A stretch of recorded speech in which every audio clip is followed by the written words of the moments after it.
Hello and welcome to the Mountebank History of Scotland podcast. This is a series of comedy podcasts all about Scotland's history by me, Daniel Downey. I'm a professional comedian with a master's degree in Scottish history based in Edinburgh. And today's episode is all about one of the darkest and most shameful events in all of Scottish history, the massacre of Clan Macdonald of Glencoe, which occurred in February 1692. After the defeat of the first Jacobite Rising in Scotland in 1689, the Williamite Government demanded that all Highland Chieftains must take an oath of personal allegiance to King William by the 1st of January 1692. This involved singing Simply the Best instead of Auld Lang Syne at the bells, and it also involved reporting in person to the necessary government representative who would record the official undertaking of the oath by the clan chieftain. When a series of calamitous and extraordinary mishaps resulted in the Macdonald chieftain Alasdair MacIain taking the oath 5 days late, the Secretary of State for Scotland, Sir John Dalrymple, acting with the express permission of King William of Orange, demanded the destruction of Clan Macdonald by fire and by sword, which was especially shocking because, as we all know, usually the Orange guy, he loves his Macdonalds. Government soldiers were sent into Glencoe and billeted with the Macdonalds for 2 weeks. For 2 weeks, the soldiers stayed in the homes of the Macdonalds, enjoying their hospitality before then turning on their hosts and murdering them in their sleep. It was every Airbnb host's worst nightmare. At least 38 members of Clan Macdonald were killed and their homes were burnt to the ground. Glencoe is one of the most shocking and awful events in Scottish history. The government soldiers betrayed the almost sacrosanct ethics of Highland hospitality. To disregard the trust and hospitality of a Highland host within their home is despicable. It's why, when we stayed at my granny's house, my mum would always force me to eat her horrible rice pudding and promise to never murder her in her sleep. The governmental response after Glencoe was to try and cover up the massacre. There was no arrests, no one was ever held accountable, there was only thoughts and prayers, the standard response to a massacre. Now, if this is the first time that you have listened to the Mountebank History of Scotland podcast, then this is the sort of thing that you should expect. It's mostly Scottish history with lots of jokes about the royal family and Nigel Farage. If that sounds like your thing, you're going to enjoy it. If not, I don't know, I think Dan Snow did something recently about Glencoe. Anyway, without further ado, here is your episode all about the massacre of Glencoe. I do hope you enjoy it, and I'll see you all on the other side. Enjoy! The 1689 Jacobite Rising would prove to be the beginning and not the end of Jacobite resistance in Scotland. There was still widespread Jacobite sentiment in the Highlands, and the response by the Williamite government to this Highland problem was the construction of a new garrison fortress, Fort William, named so in the name of King William. Fort William was built at Loch Linnhe, the site of an older Cromwellian fort which had been built to pacify the Highlands during the Cromwellian occupation of Scotland in the 1650s. The modern-day town of Fort William takes its name from the 17th century government fortress in Scotland. And like London, Fort William also has horrible traffic, exceedingly expensive hotels, and people go there because they want to see Big Ben. Troops from Fort William were deployed to various Jacobite trouble spots throughout the West Highlands, but these troops were nowhere near numerous enough to successfully suppress and control the Highlands in the way that Oliver Cromwell had achieved in the 1650s, and that's because the Williamite regime couldn't spare the funds nor the number of troops necessary to fully pacify the Highlands, as William required these men in Flanders and the Low Countries for his war against the French on the continent. The 9 years' war against the French was not going well for King William. William found himself consistently outmanoeuvred and outclassed by Francis's huge land armies, and he desperately needed troops to keep bringing the fight to the French on the continent. William, he was suffering consistent, humiliating defeats in Europe, which is probably the most Scottish thing that he did throughout the entirety of his reign. I mean, honest to God, Aberdeen finished second bottom of the Conference League this season. Williamite victories against Jacobite forces in Scotland and in Ireland in 1689 and 1690 could never be fully enjoyed or exploited, as King William consistently required men to fight in what seemed to be a never-ending war against the French on the continent. And so, another solution to the Jacobite problem in the Highlands had to be found. And in the end, it was a fairly straightforward one. Simply bribe the Jacobite chieftains for their loyalty. Money in exchange for loyalty to an orange man that you clearly fucking despise. It was the Melania Trump approach. In June 1691, John Campbell of Glenorchy, the Earl of Breadalbane, called a meeting of clan chieftains at a Callander castle near Bridge of Orchy. Breadalbane suggested that the Jacobite chieftains should be offered full indemnity, be allowed to seek the permission of the exiled King James VII to make peace, and, most importantly, be incentivised monetarily to do so. Breadalbane, he was the head of the most powerful off-branch of Clan Campbell, the Campbells of Orchy. Breadalbane, he was head of a powerful off-branch. It's like being head of the Scottish Labour Party. The only difference being that Breadalbane actually had at least some influence and power over governmental policy in Scotland. The Campbells of Glenorchy were as ruthlessly expansionist as black sheep coffee, and they were often at odds with the main Campbell line at Inverary. As a young man, John Campbell had supported General Monk and the suppression of the royalist Glencoe Rising of 1654, during which he fought against his cousin Archibald Campbell, who would then go on to lead the unsuccessful Argyll Rebellion of 1685. But despite his part in the suppression of a royalist rebellion, Breadalbane actually fared well in the Restoration era and was favoured by both King Charles and King James during the Restoration period in Scotland. Breadalbane was made Member of Parliament for Argyll in 1661 and appointed to the Privy Council in 1676. But like so many of Scotland's nobles, at the time of the 1688-89 revolution, Breadalbane came out in support of William of Orange. Breadalbane was the signatory of the warrant that authorised the Edinburgh riots in December 1688, and he was the man who addressed Scottish nobles assembled at the Edinburgh Convention in January 1689, encouraging them to endorse Williamite rule in Scotland. To describe Breadalbane as a Whig would be inaccurate. Breadalbane was a kind of Celtic Whig, a Rod Stewart type character, if you will. He was a renowned schemer known for constantly intimating his own feuds and schemes for his own personal gain. No one trusted him, but he was still the man that was put in charge of negotiations. It was like Boris Johnson negotiating a Brexit deal. When he was passed over for Secretary of State of Scotland, Breadalbane refused to sit at the Scottish Convention that appointed William and Mary as joint monarchs and wrote to the exiled King James from his castle at Kilchurn on Loch Awe. Throughout the 1689 Jacobite Rising, Breadalbane was in constant correspondence with Viscount Dundee and was of key importance when it came to managing the Jacobite Highlands. But after the Rising's failure, he stepped back in tow with the Williamite regime in Scotland.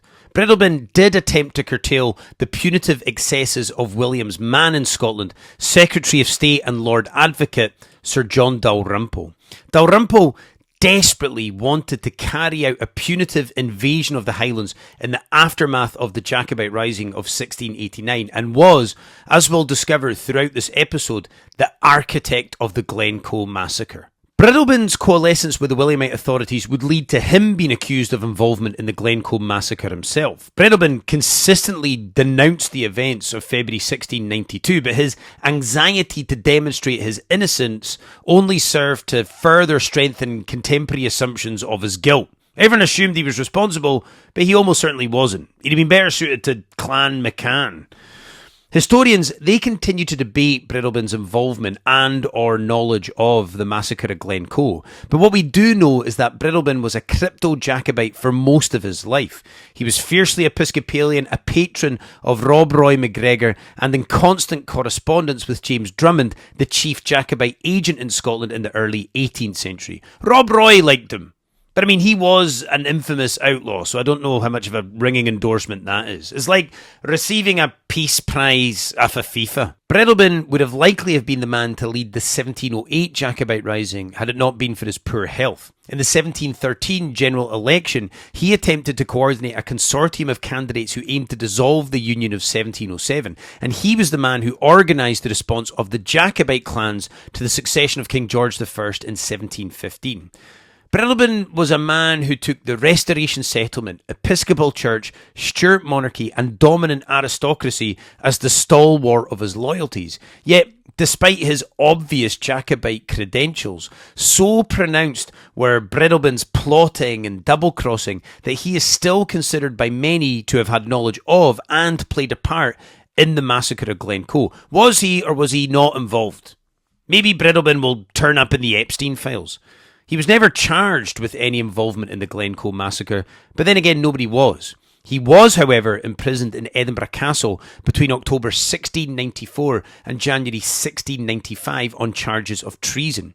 Breadalbane, he was accused of conspiring with the Jacobite chieftains at Alasdair Castle, but was released when it became clear that he had negotiated with the chieftains at Alasdair with the expressed will and permission of King William. As mentioned at the top of the episode, the Williamite regime in Scotland didn't have the manpower, resources or funds to control Jacobite activity in the Highlands, and so Breadalbane, he was tasked with trying to buy the Jacobite chieftains' favour instead, and he was the perfect man for the job. He was a Highlander who understood Highland custom, but Breadalbane was also separate from the hated Argyll-Campbell homogeny, but he could still use his Campbell name to negotiate on behalf of the government. Basically, he was slightly less of an arsehole than the main guy, the kind of James May of the group. But still, Breadalbane was notoriously untrustworthy, and the Privy Council viewed his appointment as chief negotiator as suspect. The elderly military commander, Colonel John Hill, who had been part of the Cromwellian fort-building campaign in the Highlands of the 1650s, he was transferred from the Irish front in 1690 to command the new Fort William at Inverlochy. He referred to Breadalbane's negotiations as setting the fox to keep the geese. At Alasdair, Breadalbane negotiated a payment of £12,000 to each of the Jacobite chieftains in exchange for their personal oath of allegiance to King William and Queen Mary. Almost all of the chieftains who met with Breadalbane in June 1691 agreed to take an oath of allegiance in front of the necessary government representative by the 1st of January 1692. Declare your allegiance to the Orange King by the 1st of January. If you haven't already done this, then I'm afraid you're not going to be eligible for World Cup tickets this summer. Now, the Secretary of State for Scotland, Sir John Dalrymple, had not expected Breadalbane's negotiations to be a success, and he didn't expect the chieftains to agree to the offer, and so he had begun to draw up plans for a grandiose Highland invasion, and he was left disappointed that he wouldn't get the chance to carry out the punitive raid on the Highlands that he so desperately wanted to. Now, this is important to remember because when one of the chieftains, through incredible misfortune, missed the January 1st deadline, Dalrymple was handed the excuse that he had been so desperately waiting for to make an example of the Jacobite Highlands. The chieftains only agreed to take oaths of personal allegiance if and when they received permission from the king across the water, the deposed King James VII. They needed permission from a king overseas before they could then act themselves. It's like Nigel Farage with Donald Trump. After the defeat at the Battle of Boyne, north of Dublin in July 1690, King James returned to France, resigned to his position as a perpetual guest of the French King Louis XIV. James, he was wallowing in bitterness in a foreign country. He was like Prince Harry. James was based at the Palace of Saint-Germain outside of Paris, which became the centre of Jacobite activity and policy. All Jacobite activity had to be coordinated and discussed with the Jacobite government in exile at Saint-Germain. Messages sent between Saint-Germain and Scotland could take between 12 to 18 days to arrive after the Camerons decided to privatise the Royal Mail. And these messages, they were often delayed, intercepted or misinterpreted. King James's permission for the chieftains to take the personal oath of allegiance only arrived in December 1691, which gave them very little turnaround to make the January 1st deadline. Prominent chieftains such as Lochiel only took the oath on the very last day, but by the end of 1691, most of the Highland chieftains had made their oaths of personal allegiance to King William. Those who didn't never had any intention of making any kind of personal allegiance to William in the first place. Chieftains in Skye and Lochaber refrained from taking the oath of allegiance, as did the Macdonalds of Glengarry, who fortified their formidable clan home at the foot of the Great Glen in preparation of the government response. But the Williamite forces did not attack the Macdonalds of Glengarry, not when a far easier target presented itself. One of the chieftains whose name was not on the list of those who had taken the oath was Alasdair MacIain, chief of the Macdonalds of Glencoe. The Macdonalds of Glencoe presented a far easier target for Dalrymple to attack. They were a small clan living in a series of scattered mushroom-shaped houses by the River Smurf, easy to attack from both ends of the glen. This small clan would be the perfect soft target for the punitive attack that Dalrymple had been so desperately seeking to carry out in the Highlands in the aftermath of the Jacobite defeats in Scotland and Ireland. Dalrymple, he hated the Highlands more than Parcelforce do, and the Macdonalds of Glencoe were the kind of immigrants of the 17th century, an easy target for the government to go after. Mac'iain was a venerable figure in his 60s, over 6 feet tall with long white hair. He was the epitome of a Highland chieftain. Now, Mac'iain had in fact taken the oath. He just did so 5 days after the January 1st deadline.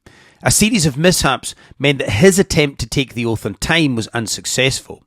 First of all, the permission required from King James didn't arrive until the 28th of December, at which point the Macdonald chieftain set out for the government garrison at Fort William, where he could take the oath in front of the fort's commander, Colonel John Hill. Mac'iain arrived at Fort William on the 31st of December, only to be told by Colonel Hill that he couldn't accept the oath and that the Macdonald chieftain would have to journey 60 miles south to Inverary, where the sheriff could accept the oath as an official magistrate of the court. Mac'iain set out from Fort William with a letter from Colonel Hill confirming the predicament that he found himself in. He was then intercepted on his journey south by government troops who didn't believe the validity of the letter and imprisoned him for 24 hours. Mac'iain finally made it to Inverary on the 3rd of January, but when he arrived, the sheriff, Sir Colin Campbell of Ardenglass, was absent. He didn't return until the 6th of January, at which point Mac'iain was finally able to take the oath of allegiance. By the time Mac'iain was able to make his oath of allegiance, he had been sent to the wrong place, been wrongfully detained and delayed by 5 days. And this was 300 years before Ryanair even existed. Mac'iain's submission was included with the rest of the Highland chieftains who had successfully taken the oath of allegiance, and it was forwarded to Edinburgh. It was in Edinburgh where his name was then removed from the list thanks to underhand dealings by clerks of the Privy Council. And so, the list that was then forwarded to London from Edinburgh in January 1692 did not contain the name of Alasdair MacIain, chief of the Macdonalds of Glencoe. Dalrymple finally had the target that he had been so desperately seeking for so long. Sir John Dalrymple, Secretary of State of Scotland, Lord Advocate of Scotland, Master and later Earl of Stair, was a fierce Whig adherent and prominent lawyer. It was Dalrymple who authored the 1681 Institutions of the Law of Scotland, the foundations of modern Scottish law. Dalrymple was from a Covenanting family. He had exiled to the Netherlands when his childhood home, Stair House, was annexed by Sir John Claverhouse and used to quarter troops who were carrying out raids on conventicles in Ayrshire. Dalrymple took a hard line when it came to the clans of the West Highlands, and without the military resources needed to launch the punitive raid of the Highlands that he so desperately wanted, he used the series of mishaps that had led to Mac'iain missing the January 1st deadline to organise the attempted massacre of the Macdonalds of Glencoe. Dalrymple's message was clear: miss the January deadline and we'll massacre your entire family. It's the same message that I get from HMRC every single January. Dalrymple had a special hatred of the popish clansmen of the Highlands and mistakenly believed the Macdonalds of Glencoe, as many continue to do, to be a Catholic clan. The Macdonalds, like the majority of the Highland clans of 17th century Scotland, actually practiced a mix of Episcopal and traditional Highland beliefs and customs. Dalrymple was an extremist. If you truly hate Catholics in Scotland, you don't massacre them. You organise a march through their communities designed to intimidate and provoke them. Everybody knows that. Even after learning of the extraordinary lengths that Mac'iain had gone to try and take the oath in time, Dalrymple was unyielding. He was adamant that all that mattered was that the January 1st deadline had been missed. Dalrymple drew up orders that demanded the destruction of Clan Macdonald by fire and by sword. These orders were then signed by King William in London before being forwarded to the Williamite military commander in Scotland, Sir Thomas Livingston. Livingston was Captain Hugh Mackay's deputy and took control of the Williamite forces in Scotland after the 1689 Battle of Dunkeld, winning the decisive victory at Cromdale in May 1690 that ended the First Jacobite Rising in Scotland. Livingston, now Viscount Teviot, was Dutch-born from a Scottish family from South Lanarkshire and was a faithful and dedicated servant to King William. The orders that were passed to Livingston included the ominous line, "If MacIain and that tribe can be separated from the rest, it will be a proper vindication of the public justice to extirpate that sept of thieves." The man chosen to carry out this proper vindication of the public justice was a kinsman of the Earl of Breadalbane, which was yet another factor in his suspected involvement in the massacre. Captain Robert Campbell of Glenlyon. In an age of hard drinking, Glenlyon was a notorious alcoholic gambler. And I mean, being a drinker in an age of drinker tells you a lot about the guy. It's like how Nigel Farage is a in an age of you know, the if you will. 2 companies of soldiers from the Duke of Argyll's regiment, around 140 men in total, were dispatched from Inverary. One was led by Glenlyon and the other by Captain Thomas Drummond. Now, you may well have expected the other regiment leader to have the name Campbell. There's this tendency to think of the Jacobite Risings as a series of clan feuds between the Catholic clans of the West Highlands, although, as discussed earlier, most of the clans were in fact Episcopalian, and the powerful Presbyterian clan Campbell. But the Jacobite Risings were centred around political ideology far more than they were clan feuds. Within clans and families, members often supported and switched sides regularly, Breadalbane being the perfect example of that. There is this common misconception that the massacre of Glencoe was initiated and carried out by Clan Campbell, when in fact only around a dozen of the soldiers in Glenlyon's and Drummond's regiments were in fact Campbells. There aren't actually that many Campbells in Argyll. There still isn't. It's mostly retired English people. The Campbells aren't as awful as people have been led to believe, except for that guy on the Rest is Politics. I feel like Clan Campbell could do with a kind of Saudi Arabia style rehabilitation of their image. Perhaps Louis C.K. could come and do a comedy set at Inverary Castle. The massacre of Glencoe, it was not an act of retributive clan warfare by the Campbells.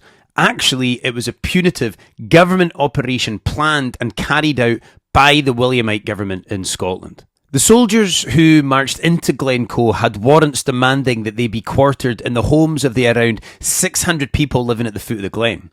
This was not uncommon in the 17th century. Families would often be expected to quarter soldiers out on expedition, usually for the collection of tax arrears in the area.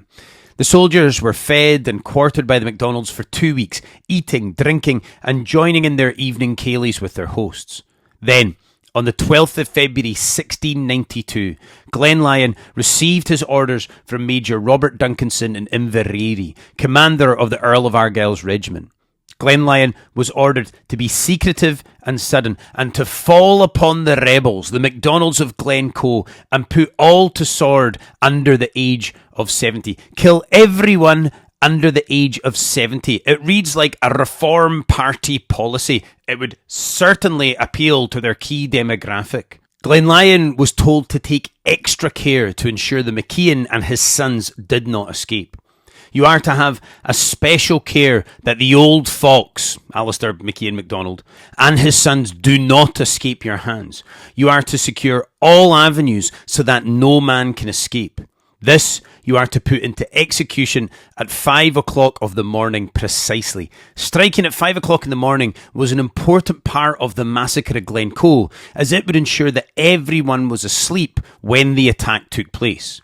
Except, of course, for the high-value males who would be up taking their ice baths at that time. Glenlyon was playing cards with the chieftain's sons, John and Alasdair, when he received his orders. Alasdair was actually married to Glenlyon's niece, which meant that Glenlyon was being ordered to take special care to ensure his niece's husband's murder and that he definitely didn't escape. Now, in the end, both of the MacIain's sons escaped. The eldest son, John, rebuilt the family home in the aftermath of the massacre, and Alasdair, MacIain's youngest son, fought on the Jacobite side in the 1715 Rising alongside the son of the man who had tried to kill him. Glenlyon's son, John Campbell, also fought on the Jacobite side in 1715. This is yet another example of how the Jacobite risings do not fall neatly along clan lines. Maciain's infant grandson, Alasdair, also escaped the slaughter and would go on to become chieftain and bring the Macdonalds of Glencoe out on the Jacobite side in the 1745 Jacobite Rising. On the morning of the 13th of February 1692, Major Duncanson's orders were carried out by Glenlyon in what turned out to be an operation more badly botched than a Simon Cowell facelift. At 5 o'clock in the morning, Maciain was shot dead while getting out of his bed. The ringing of the shots echoed down the glen, alerting the rest of the clan, who ran half-dressed for the icy sanctuary of the hills. Reinforcements from Fort William and Ballachulish were supposed to support the government attack by blocking the glen at either end, ensuring that there was no escape for the fleeing Macdonalds. However, heavy snowfall meant that they were delayed and not in place, and so this allowed most of the clan to escape the killing, although many perished in the freezing winter conditions after Keir Starmer took away their winter fuel allowances. Ice killed people attempting to flee, which, to be fair, is what ice does best. Homes were set ablaze, and men, women and children were murdered by the redcoats. It was a truly horrifying trip to Butlins. There's no official death toll for Glencoe. It's not known how many died in the snow while fleeing the attack, and the clan never made its own account of how many were killed by the government soldiers. But we do know that at least 38 members of Clan Macdonald were killed. The massacre of Glencoe, it remains one of the most emotive and shocking atrocities in Scottish history. The name of Glencoe is forever associated with the tragedy that unfolded there in the winter of 1692. The massacre had the opposite effect of its intended outcome. The operation had been so badly botched that nowhere near enough of the rebels had been killed to act as any kind of deterrent to other Jacobite sympathisers. In fact, support for the Jacobite cause strengthened massively in the aftermath of Glencoe, not just in the Highlands, but across the country as news of the slaughter became public. Massacres, they tend to make your government pretty unpopular. Unless you're Israel, of course. King William's reputation in Scotland was at its lowest ebb after Glencoe. It was King William who had signed the orders condemning the Macdonalds to punishment by means of fire and sword, although it has to be said it's unlikely that William was aware of just how far Dalrymple and Duncanson were willing to go in their punitive retribution against the Macdonalds. The king didn't know. It's a valid defence when dealing with the illegal murder of innocent families and or a sibling in tow with a sex-trafficking paedophile billionaire. The king, he could have gone some way to saving his reputation in Scotland by ensuring that all of those implicit in the massacre were publicly brought to justice. However, the Williamite response to the massacre was to cover it up. When the Scottish Parliament met in March 1693, a committee was appointed to investigate the events around and leading to the massacre of Glencoe, but its results were never published. However, such was the public outcry over Glencoe that this governmental policy of secrecy and silence, it simply couldn't last. In the Parliament of June 1695, a royal commission was appointed and it concluded that the massacre was an act of state-sponsored terrorism. The government was condemned for having barbarously killed men under its trust. And yet still, there were no arrests and nobody faced justice. Blame was attributed to Dalrymple and to Dalrymple alone. He was forced to resign as Secretary of State for Scotland, but he never faced any criminal charges. And Dalrymple's political career, it didn't take much of a hit for long. In the year 1700, Queen Anne appointed Dalrymple to Earl of Stair and he returned to the government. Dalrymple, throughout his life, remained unrepentant, maintaining until his death in 1707 that the only issue with the massacre was that it was botched and that more people weren't killed. After Glencoe, there was condemnation, but no actual action was taken and nobody was held responsible. It was a bit like the COVID inquiry. One man who was key to ensuring public awareness of the massacre was Sir James Montgomery of Skermorley. Skermorley was a Jacobite pamphleteer who produced pamphlets outlining the government atrocities at Glencoe. He had been the leader of the Club. This was the main parliamentary opposition to Williamite rule in Scotland. Montgomery had plotted in early 1690 to use the April session of the Scottish Parliament to try and break Scotland away from Williamite rule and restore King James VII as King of Scotland. But the Montgomery plot, it didn't have the necessary support and it quickly unravelled. Montgomery was dismissed from his position on the Privy Council and he disappeared into the Jacobite underworld. Throughout, however, he remained unrelenting in his derision of the Glencoe Massacre and his criticism of the Williamite authorities in Scotland. Outside of Montgomery, there were few men of substance who spoke out against the massacre or called for individual prosecutions. But the public outcry was significant, and not necessarily because of the scale of the murder. Glencoe was by no means the only or even the worst atrocity committed by the government in the Highlands in the 17th century. In May 1690, for example, the men of Clan Ranald on the Isle of Eigg were away fighting at the Battle of Cromdale when a naval force under the command of Ulster Commodore Edward Pottinger landed on the island and murdered the women and children before burning their homes to the ground. The massacre on the Isle of Eigg was more easily covered up than Glencoe because Glencoe had the unique feature that really spoke to the people of Scotland, and that was its breach of the almost sacred custom of Highland hospitality. The Redcoats had stayed with the Macdonalds, built relationships with them, ate their food, drank their wine, slept in their beds before turning on their hosts in the middle of the night.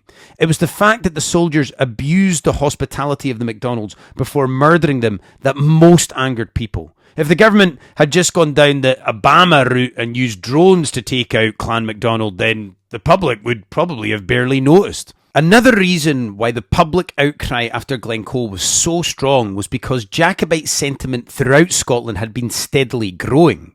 William's reputation as the protector of Protestantism in Europe was suffering on account of his losses against the French, and his popularity plummeted after Glencoe. And while William's unpopularity grew, James developed a romantic, almost mythical reputation as a king in exile. The people of Scotland seemed to quickly forget just how divisive and unpopular a King James had been, and his lore as the king across the water only grew in his absence. You forget how shite someone is when they've been away for a while. It is how I assume Donald Trump ended up back in office, and it's definitely how Sean Dyche gets most of his jobs. But it would be wrong to suggest that Jacobitism's strength in Scotland in the 1690s was born out of a desire to see King James reinstated or the popularity of his kingship. Jacobitism's popularity in Scotland was, before the 1707 Act of Union, a response to the ruling Williamite regime and, most significantly, the religious settlement of post-Revolution Scotland. In England, the Revolution settlement saw the enactment of religious toleration for the majority of Protestants, but in Scotland the situation was very different. The Covenanting Cameronian sphere of influence and intimidation at the Scottish Convention meant that the religious settlement that was reached here in Scotland was far more extreme. We've always been that wee bit more extreme in Scotland, you know, when it comes to religion, binge drinking, drug deaths and heart disease. We really like to try and push it to the edge. Sir William Lindsay, Earl of Crawford, was president of the 1689 Convention Parliament and the key commissioner responsible for the church settlement in Scotland. He, with the support of hardline Presbyterian Whigs, bulldozed a Presbyterian kirk settlement through the Parliament that was entirely intolerant of Episcopalianism or any other form of Protestantism. The church settlement of 1690 in Scotland was only slightly more moderate than that of the 1649 Whigamore theocracy. The kirk was granted the right to purge all inefficient, negligent, scandalous and erroneous ministers. This resulted in 650 church ministers being violently rabbled from their parishes and created a prominent north-south divide in Scotland.